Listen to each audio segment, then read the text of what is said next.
I'm Liz Miller, and this is Ryan Roadman, and this week we're finishing up a series.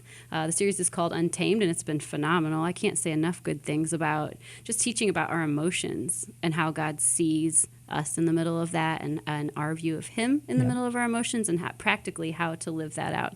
So this week was about fear, which was I sat there the whole time just like nodding my head like, yes, yes. How we see Jesus, and then as Christians, like how that plays out in our own lives, recognizing that He loves us so much, and there's such power in overcoming fear when we realize the love that He has for us. So I wanted to, just at the beginning of the sermon, you said fear, and you kind of gave the definition, is an unpleasant emotion caused by potential of danger or loss. Yep. Dun, dun, dun. And while I was listening to you, I remembered a scenario where I was very fearful of something, and just looking back, like that fear didn't change the outcome at all. It feels like a bunch of wasted space. Yes. So I don't want to make that mistake again. So just practically, when you're in a really stressful situation, like whether it's you're facing job loss or the loss of a friend or what have you, those are very serious life-altering things. Yeah. What do you do, like on a practical level? You recognize that you've got fear in your life day to day, like so that you're not living in fear and you're enjoying each moment and living it to the best of your ability. Yep. It's a great question, Liz. I'm going to answer it in two ways. Okay. So the first one is kind of the immediate, what do we do, like in the moment, right? Yeah. And I think there's important things we can do in the moment. I think there's also all the things that I do, like before the fearful event shows up, the habits that I'm doing before fear shows up into my life, can have a huge impact too. Yes. So, talk about that. yeah, the first one I'll address like in the moment. And so for me, when fear hits, it's usually having to do with a circumstance that I'm worried about, like you said, failure, loss, something not going the way that I want it to go. And when that happens, for me at least, it is very easy to be dependent on the Lord. It's like probably one of the easiest times for me to be prayerful. I would say like when I feel like there's danger, I'm like, I pray more than ever. Yeah. Which I don't know if that's good or bad, but it is. Well, that's like a learned habit, though, wouldn't you say? Like that's something you've developed over time, and you've made the choice daily to like take that to Him. Yeah, and there's some areas of my life where I think I'm probably better at it than others. Yeah. Some areas I try to really manage on my own, which is unhealthy, and some I'm like, ooh, I really need the Lord for that. And so on the positive side, I would say for me it's mostly prayer. If it's like an ongoing situation, I try to find a verse to memorize. Like getting a verse in my heart and in my head to fixate my thoughts on is like really helpful. You'll never leave me or forsake me, like something that is really practical in that situation.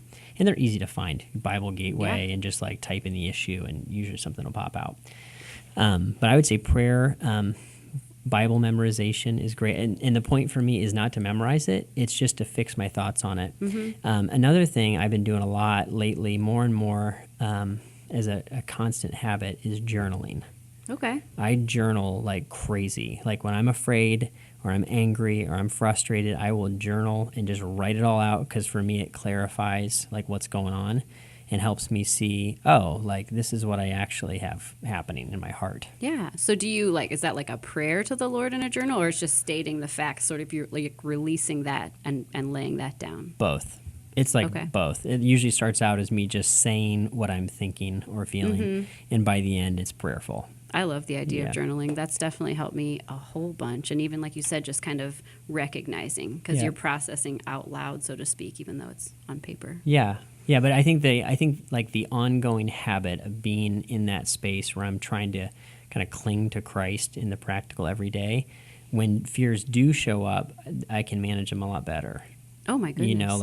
Way better. It's almost like being in really good shape and then you're forced to like run a race or exert yourself. You're like, I'm in shape, but like I'm doing this all the time. I can do it now versus the having to kind of come up to that level all at once.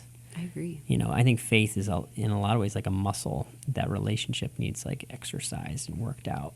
to be effective. Easier said than done, for Right? sure. Right, But it's an important spiritual discipline that our lives are so much better with having, because I think when you recognize who you are in the Lord and the love He has for you in the middle of your fear, you become a very bold person Right. in your faith Right. and strengthened. So this is a muscle that is worth working out. It totally is. You know? Yeah, I'm like, I like who I am better. You know what I mean? When I'm living like that. Because you're confident. You almost feel invincible because you're like, whether dead or alive, like, God's with me in the Right. middle of this situation. And this might not be my ideal, but we have the hope of heaven to look forward to. And there's just such strength in that. So yeah.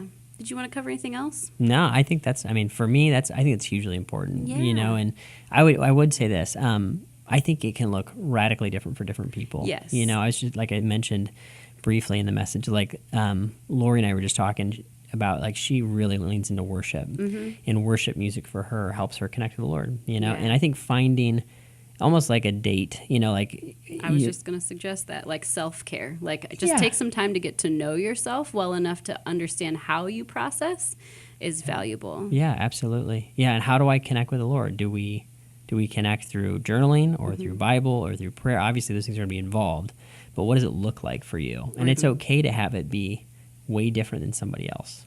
Yeah. Right? Yeah. Yeah. So, yeah, that was super helpful. This has been the Weekend Extra. We look forward to seeing you next weekend.